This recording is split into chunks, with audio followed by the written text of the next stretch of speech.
अन्य सभी महानुभाव, देवी और सज्जनों, ये भारत में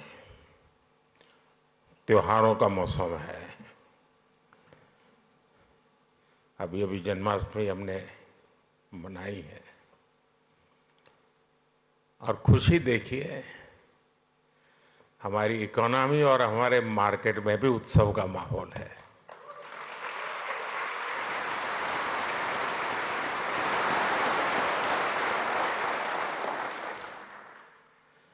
इस फेस्टिव मूड में ये ग्लोबल फिनटेक फेस्टिवल हो रहा है।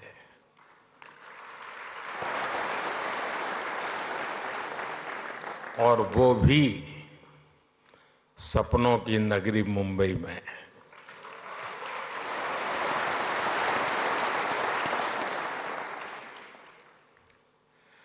मैं देश और दुनिया से आए यहाँ सभी मेहमानों का अभिनंदन करता हूँ, स्वागत करता हूँ। यहाँ से आने से पहले मैं अलग अलग एग्जीबिशंस देख करके आया हूँ, काफ़ी साथियों से गप्पे गोष्ठी करके आया हूँ।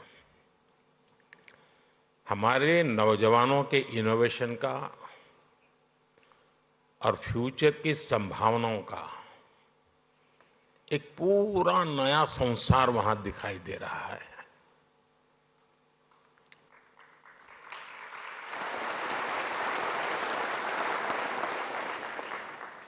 चलिए, आपके काम के लिए मैं शब्द बदलता हूं।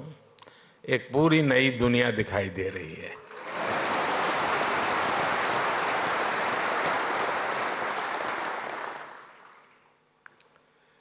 मैं इस फेस्टिवल के आयोजकों को सबको बहुत बहुत बधाई देता हूं।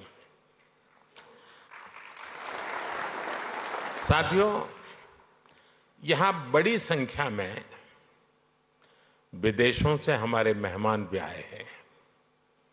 एक समय था जब लोग भारत आते थे तो हमारी कल्चरल डाइवर्सिटी देखकर दंग रह जाते थे, हैरान हो जाते थे। अब लोग भारत आते हैं तो हमारी फिनटेक डाइवर्सिटी को देखकर भी हैरान होते हैं।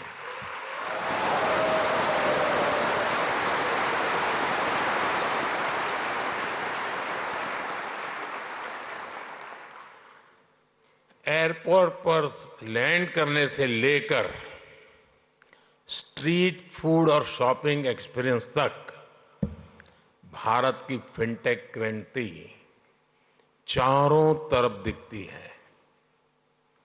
पिछले 10 साल में फिनटेक स्पेस में $31 बिलियन से ज्यादा का निवेश हुआ है।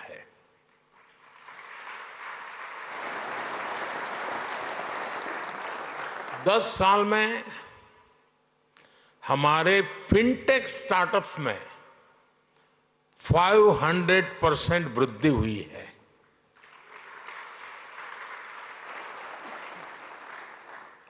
सस्ते मोबाइल फोन, सस्ते डेटा और जीरो बैलेंस जनधन बैंक खातों ने भारत में कमाल कर दिया है।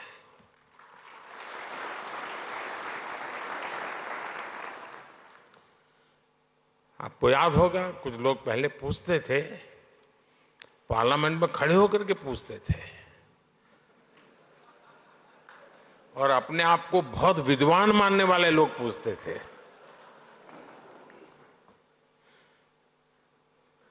सरस्वती जब बुद्धि बांट रही थी तो वो रास्ते में पहले ही खड़े थे।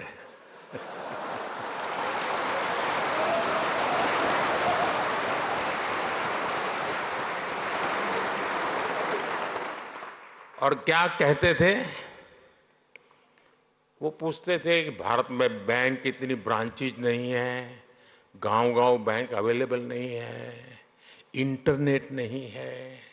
यहां तक पूछ लेते थे, बिजली भी तो नहीं है, रिचार्जिंग कहां होगा, फिनटेक क्रांति कैसे होगी? ये पूछा जाता था और मुझ जैसे एक चाय वाले को पूछा जाता था।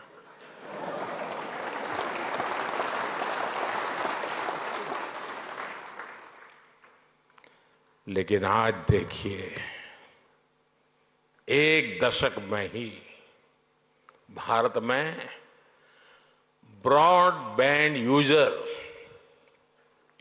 60 मिलियन यानी 6 करोड़ से बढ़कर 940 मिलियन यानी करीब 94 करोड़ हो गए।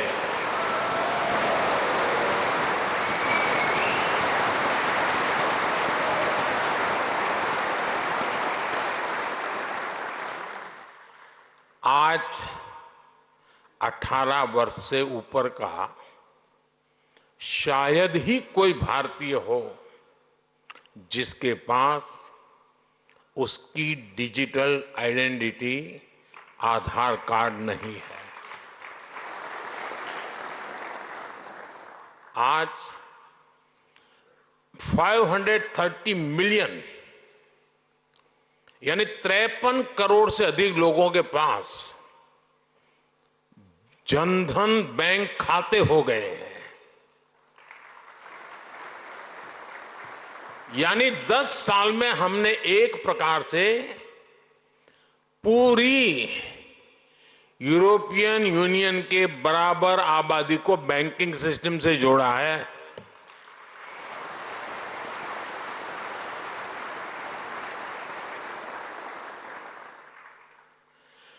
साथियों, जनधन, आधार, मोबाइल की ट्रिनिटी ने एक और ट्रांसफॉर्मेशन को गति दी है। कभी लोग कहते थे कि कैश इज किंग। आज दुनिया का करीब करीब आधा real time digital transaction Bharat में होता है।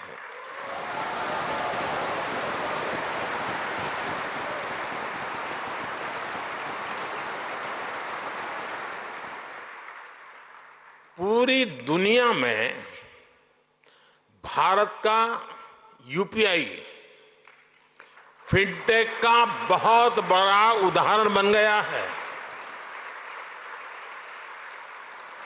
आज गांव हो या शहर, सर्दी हो या गर्मी, बारिश हो या बर्फ गिर रही हो, भारत में बैंकिंग सर्विस 24 घंटे 7 दिन 12 महीने चलती रहती है।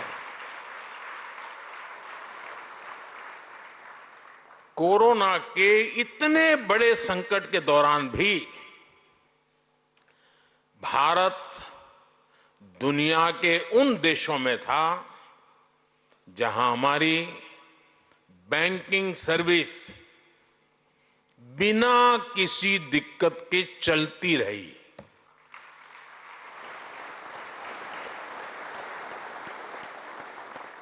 साथियों, अभी 2-3 दिन पहले ही जनधन योजना के 10 साल पूरे हुए हैं।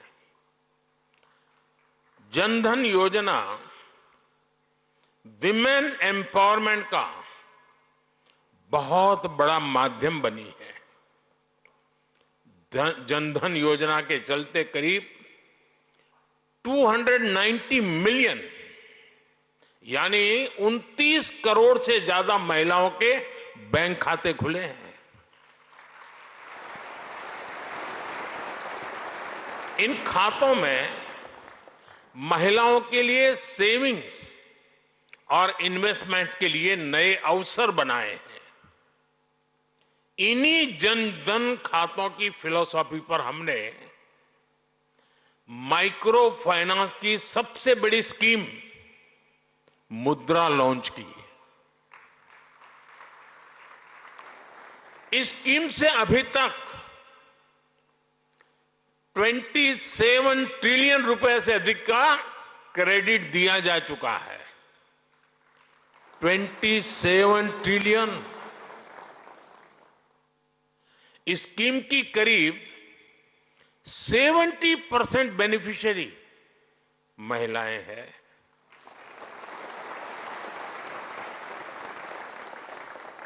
जनधन खातों ने महिलाओं के सेल्फ हेल्प ग्रुप्स को भी बैंकिंग से जोड़ा। इसका फायदा आज देश की 10 करोड़ रूरल विमेन को मिल रहा है।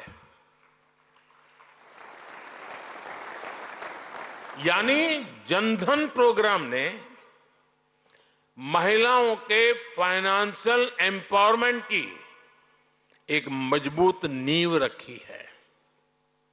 साथियों, पूरी दुनिया के लिए पैरेलल इकोनॉमी एक बड़ी चिंता का विषय रही है। फिनटेक ने पैरेलल इकोनॉमी पर भी चोट की है और बधाई के पात्र आप लोग हैं।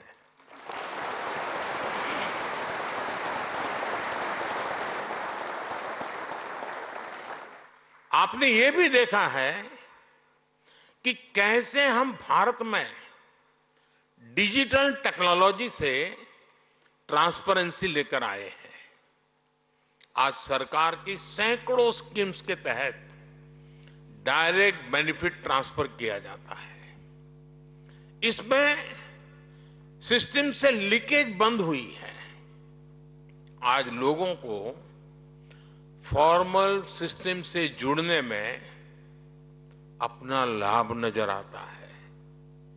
साथियों, भारत में फिनटेक की वजह से जो ट्रांसफॉर्मेशन आया है वो सिर्फ टेक्नोलॉजी तक ही सीमित नहीं है। इसका सोशल इंपैक्ट बहुत व्यापक है।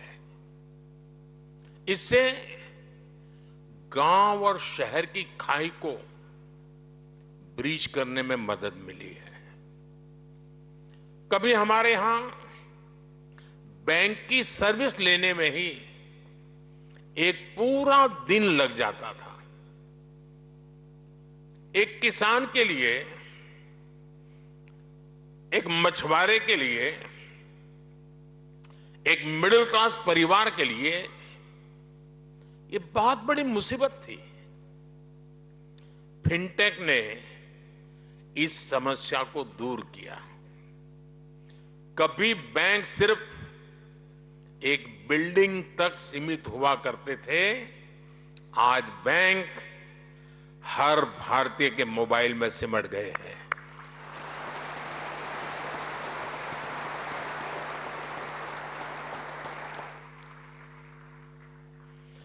साथियों, फिनटेक ने फाइनेंशियल सर्विस को डेमोक्रेटिक बनाने में भी बड़ी भूमिका निभाई है।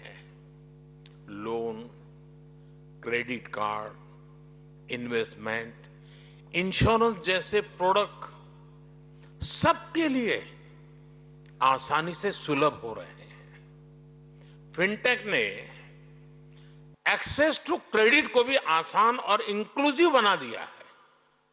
मैं एक उदाहरण देता हूं। आप जानते हैं, भारत में स्ट्रीट वेंडर्स की एक पुरानी परंपरा है,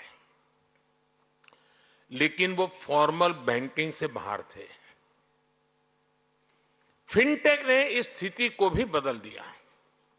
आज वो पीएम स्वनिधि योजना से कोलेटरल फ्री लोन ले पा रहे हैं।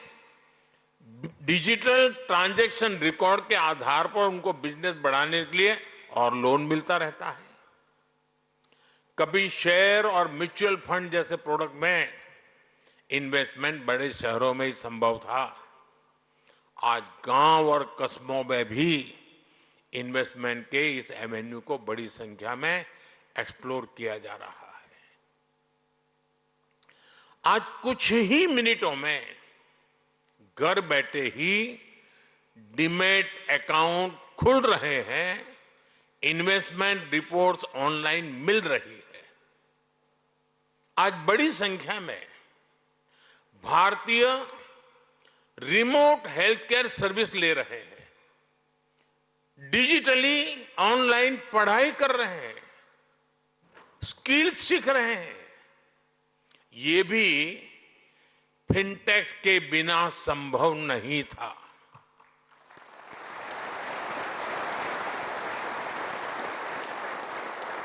यानी भारत की फिनटेक क्रांति dignity of life, quality of life उसको बेहतर बनाने में भी बड़ा रोल निभा रही है। साथियों, भारत की फिनटेक क्रांति की उपलब्धि सिर्फ इनोवेशंस के लिए ही नहीं, बल्कि एडॉप्शन लेकर के भी है। भारत की जनता ने जिस स्पीड और स्केल पर फिनटेक को एडॉप्ट किया है, उसका उदाहरण कहीं और नहीं मिल सकता। इसका एक बड़ा क्रेडिट हमारे डिजिटल पब्लिक इंफ्रास्ट्रक्चर डीपीआई को भी जाता है और हमारे फिनटेक को भी जाता है।